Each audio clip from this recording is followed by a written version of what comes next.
The U.S. government is reportedly building a vast domestic spying network to collect information on American citizens.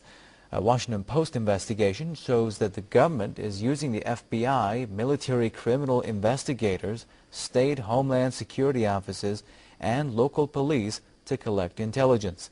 The system is by far the largest and most technologically sophisticated in U.S. history. It'll collect, store, and analyze information about thousands of American citizens, many of whom have never been accused of any wrongdoing. Rights groups say the move opens the door to all kinds of abuses that could have serious impacts on civil liberties. Earlier this month, reports unveiled warrantless government spying with real-time tracking of everyday transactions by Americans. The so-called hot watch process can be used to spy on cell phones, credit card use, and flight ticket purchases. Now, Philip Giraldi is a former CIA officer joining me on the line from Washington. Many thanks for being with us. Well, the U.S. is launching its largest ever campaign to spy on civilians, which involves more than 4,000 agencies. What would remain of U.S. citizens' privacy?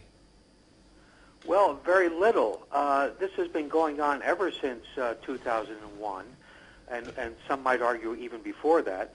And what is happening is that these agencies at state level and local level are collecting huge amounts of information on every citizen. There are state agencies that are homeland security agencies that collect information independently. This even happens at county levels in the United States, where information about people and what they do and what their activities are is collected.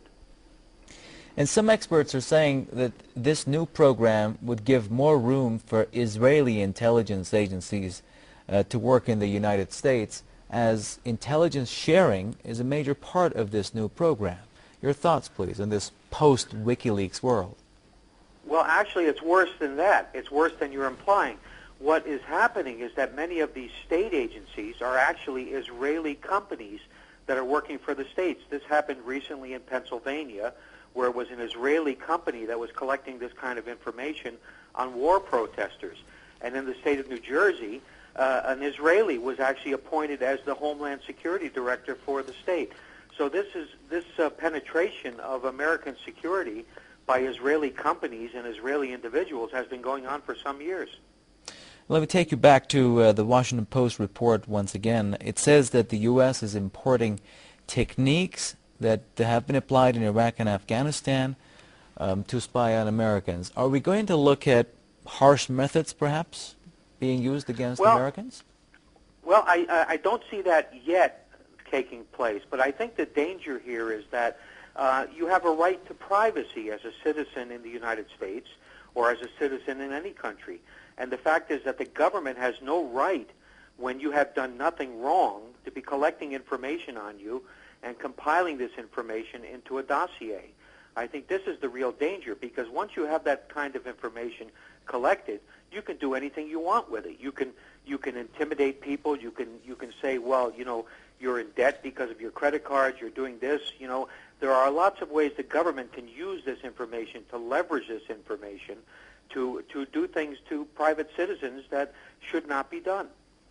Well, thank you so much for your thoughts. Philip Giraldi, a former CIA officer, speaking with us on the line from Washington.